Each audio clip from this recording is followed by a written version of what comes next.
Hello दोस्तों, हमारी आज की कहानी है अपने से कम उम्र के लड़के से शादी करके माँ बनने पर लड़की हुई परेशान। कहानी पसंद आई तो हमारे चैनल को सब्सक्राइब जरूर करना। 2 साल पहले साहिल और अंजलि की लव मैरिज हुई थी। ये अलग बात थी कि दोनों के परिवार वाले आज भी उनके इस विवाह से खुश नहीं है। दरअसल अंजलि और साहिल दो सर्वथा भिन्न पृष्ठभूमि से थे। अलग जाति, अलग राज्य, अलग रहन सहन। अंजलि के पापा बड़े रिटायर्ड अफसर तो साहिल के पापा एक साधारण से पद पर कार्यरत थे। उस पर से अंजलि उम्र में साहिल से 4 साल बड़ी भी थी। इतनी विषमताओं के बाद भला दोनों परिवारों में से कोई झुकने को तैयार कैसे हो। पर शादी तो हो गई, कोर्ट मैरिज। 1 साल मान मनोबल में बीते, लेकिन दोनों पक्ष अटल रहे। नई नवेली शादी के बाद भी दोनों अकेले ही रहे, बस वे दोनों और उनका प्यार। जिंदगी की गाड़ी अपनी रफ्तार से चल रही थी घर और ऑफिस के दरमियान। पर आज स्थिति बहुत गंभीर थी। अंजलि को कल ही पता चला कि वह मां बनने वाली है। खुशी के मारे उसके कदम जमीन पर नहीं टिक रहे थे, लेकिन जब उसने अपनी खुशी साहिल के साथ बांटी, उसकी प्रतिक्रिया बिल्कुल विपरीत कुछ इस तरह रही। नहीं चाहिए मुझे ये बच्चा, गिरा दो इसे। ये क्या कह रहे हो साहिल? प्लीज़ मेरी बात सुनो। कितनी बार सुनना चाहती हो? मुझे ये बच्चा नहीं चाहिए साहिल, मेरा यह आखिरी मौका है, फिर शायद कंसीव ना कर पाऊँ। ओह, तुम समझते क्यों नहीं? मेरी मति मारी गई थी जो मैंने अपने से बड़ी उम्र की लड़की से शादी की। अभी इतनी जल्दी मैं इन झंझटों में पड़ना नहीं चाहता। कुछ दिन की ज़िंदगी है, भरपूर जीना चाहता हूँ, ऊंचाइयों को छूना चाहता हूँ। और तुम कहाँ ये बच्चे की रट लगाकर बैठ गई? साहिल, सिर्फ ऊपर ऊपर हवा में उड़ना यही जीवन है क्या? अफसोस मैं भी तुम्हें समझ नहीं पाई। जिंदगी के इस मुकाम पर अब मुझे एक ठहराव चाहिए, एक पूर्णता चाहिए। तुम समझते क्यों नहीं? मुझे इस झंझट में नहीं फंसना। मैंने कह दिया तो बस कह दिया। गुस्से से पैर पटकता साहिल दरवाजे को जोर से बंद कर घर से बाहर निकल गया। अंजलि की आंखों से अनायास ही आंसू निकल आए। क्या करे, कहाँ जाए, किससे कहे? उदास मन से बिस्तर पर गिर पड़ी। एक दूसरे पर आरोप प्रत्यारोपण लगाकर कुछ नहीं होगा, बल्कि पति पत्नी के रिश्ते में और कटुता आएगी। अचानक से कोई निर्णायक कदम उठाने की बात बचपना होगी। क्या करे, कैसे करे, यही सोचते सोचते उसकी आंख लग गई।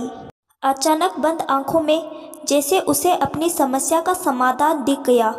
हिचकिचाते हुए उसने पहले अपनी माँ को फ़ोन लगाया। हेलो माँ, मैं अंजलि, तुम्हारी अंजलि बोल रही हूँ। कैसी हो? पापा और निशा कैसे हैं? ठीक है सब यहाँ। तेरे पापा की तबीयत ही थोड़ी ठीक नहीं रहती है। जिस बेटी पर इतना नाज करते थे, उसकी दी पीड़ा से उभर ही नहीं पा रहे हैं।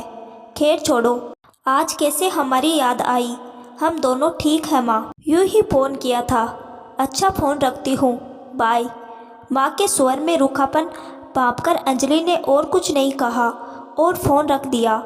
अब बहुत सकुचाते हुए उसने पहली बार साहिल की मम्मी को फ़ोन लगाया। हेलो मम्मी जी, मैं अंजलि बोल रही हूँ। आप सब कैसे हो?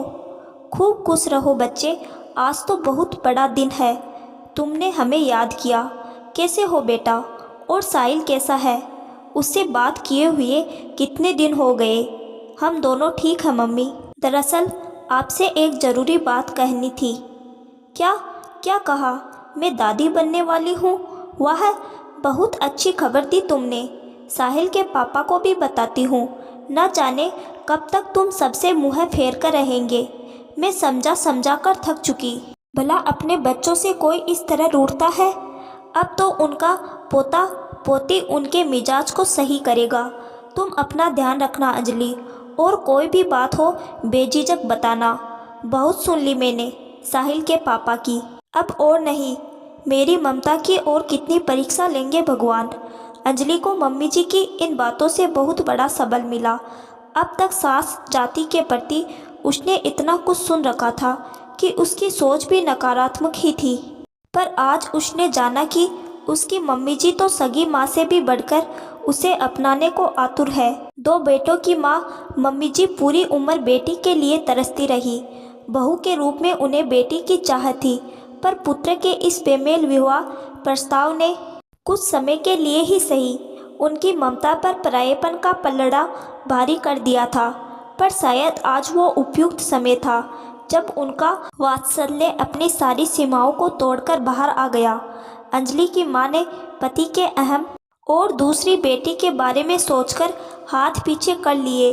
अंजलि की खुशकिस्मती थी कि सास ने उसे अपनाया, पर अब उसे करनी थी इससे भी कठिन बात। मम्मी, एक और बात बतानी थी। साहिल इस बच्चे के लिए राजी नहीं है। ये क्या बात हुई? राजी नहीं है? शादी तक तो मैंने माना कि चलो उसकी मर्जी है, करने दो।